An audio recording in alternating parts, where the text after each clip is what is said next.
সেই হচ্ছে ধবনী আর শ্যামলী। এই ধবনী শ্যামলী এদেরকে পেতে হলে কি করতে হয় না, 5টি কাঁটা ত্যাগ করতে হবে। 5টি কাঁটা কি গো বাবা? 5টি কাঁটা কি? 5টি কাঁটা হলো জাতি বিদ্যা মহতঞ্চ রূপ যৌবন মেব চ অতি যত্নেন পরিবর্জয়ে পঞ্চভক্তি কর্তৃকা। জাতি, আমি বড় জাতি, আমি ব্রাহ্মণ জাতি, উনি শূদ্র জাতি। জাতির অহংকার, রূপবানের অহংকার, আমি বড় রূপসী, আমার চাইতে রূপবতী আর কেউ নাই, এই অহংকার। জাতি বিদ্যা মহতঞ্চ রূপ, আমি বড় রূপবান, আমি বড় শিক্ষক, আমার মতো শিক্ষক আর কেউ নাই এই পৃথিবীতে নাই, আমি যা জানি অনেক জানি। এই যে শিক্ষার অহংকার, জাতির অহংকার, রূপের অহংকার, শিক্ষার অহংকার, এই অহংকার যদি থাকে, ভগবান বলেছেন আমি অহংকারের মধ্যে থাকি না। তাহলে কি হবে না, অহংকার যদি ত্যাগ করা যায় তাহলে আমি সেখানেই থাকি। পদকর্তা কলম দিয়েছেন গো, কেমন অহংকার যাবে না, কি বলেন, ত্রিনা দপি শুনিছেন, ত্রিনা দপি শুনিছেন তব রিব সহিষ্ণুনা অমানীন মানং দেহি কীর্তনিয়া সদা হরি।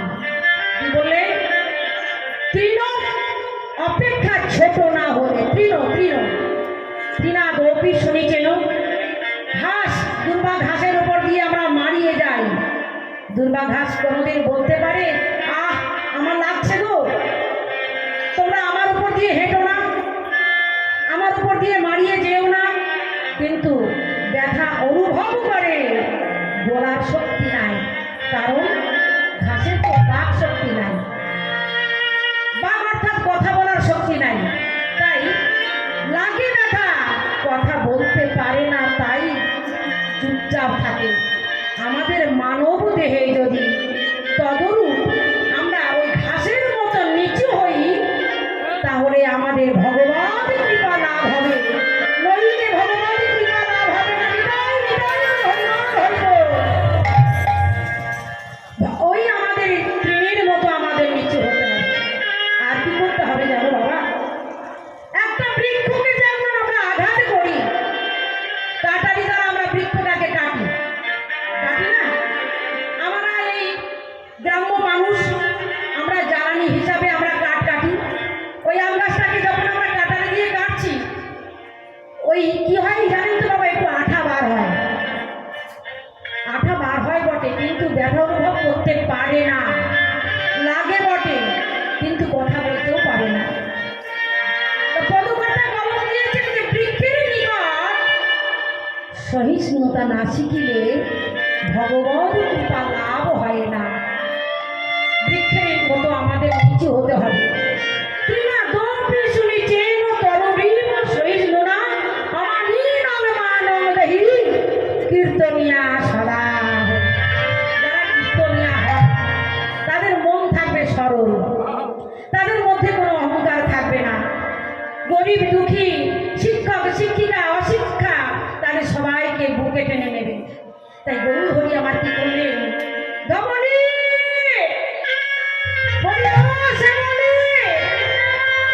আয় আয়, তোরা সবাই আয় আমার কাছে আয়, আয় আমি বক্ষে তোদেরকে ধরবো, বক্ষে ধরে যে আমার তাপির বক্ষ আমি শীতল করবো, আয় আয় তোরা সবাই আমার কাছে আয়। ধবলী শ্যামলকে ডেকে বলছে বুকে আয়, ধবলী শ্যামলী আমারই গৌর হরির কাছে এসেছি, আর এদিকে গৌর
সিঙ্গা বেনু বাজিয়ে কি চড়াই গো মা, কি চড়াই?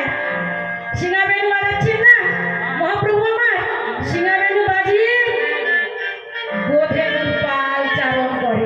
সকালবেলা না, সকালবেলা গোধনের পাল চালায়, তা বলছে হই হই হুরর, হই হই হই হই, হই হই হই হই হই, সবাইকে হই হই করে খাওয়াচ্ছে। হই হই হুরর, হই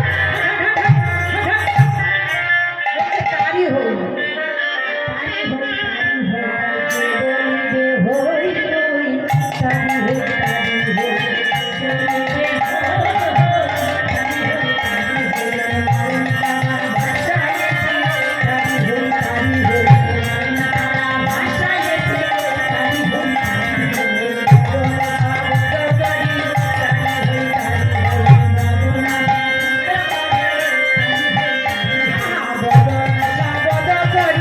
তারই হই,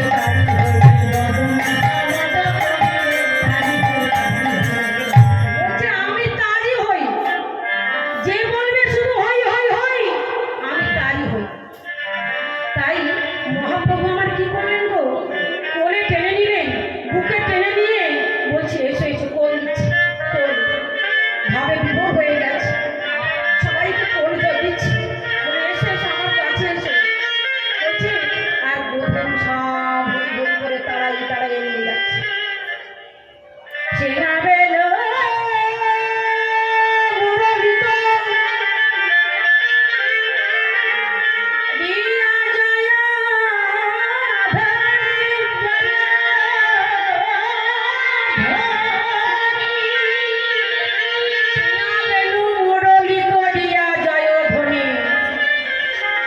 হই হই রবে গোরা, হই হই রবে গোরা,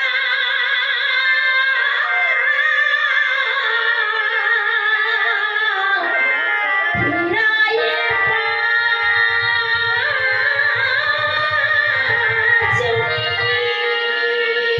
হই হই রবে গোরা, ফিরায়ে পাচুনি। এমনি করে আজ মহাপ্রভু আমার কি করছেন, ঠিক এমতো সময় আর কে কে এলেন গো, হ্যাঁ, রামায় সুন্দর আনন্দ সঙ্গে নিত্যানন্দ, রামায় সুন্দর আনন্দ সঙ্গে নিত্যানন্দ। মহাপ্রভু সঙ্গে কে কে আছে? মহাপ্রভু সঙ্গে কে কে আছে? নিত্যানন্দ আছে, রামায় সুন্দর আছে, নিত্যানন্দ, এই সুন্দর আনন্দ সঙ্গে নিত্যানন্দ।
কে কে এসেছেন? নদী নালা, রামাই সুন্দরা, গৌরীদাস, পণ্ডিত সবাই এসেছেন।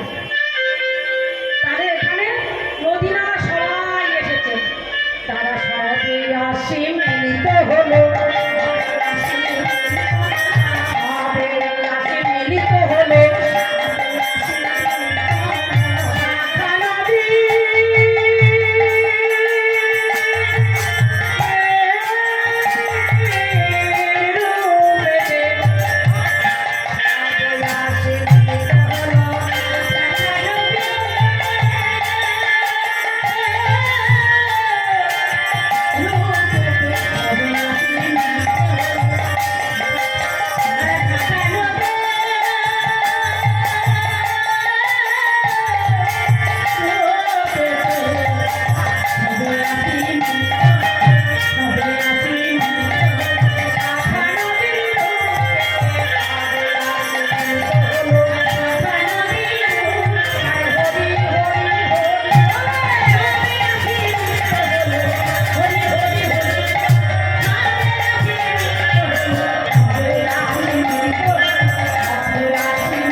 শ্রীরাম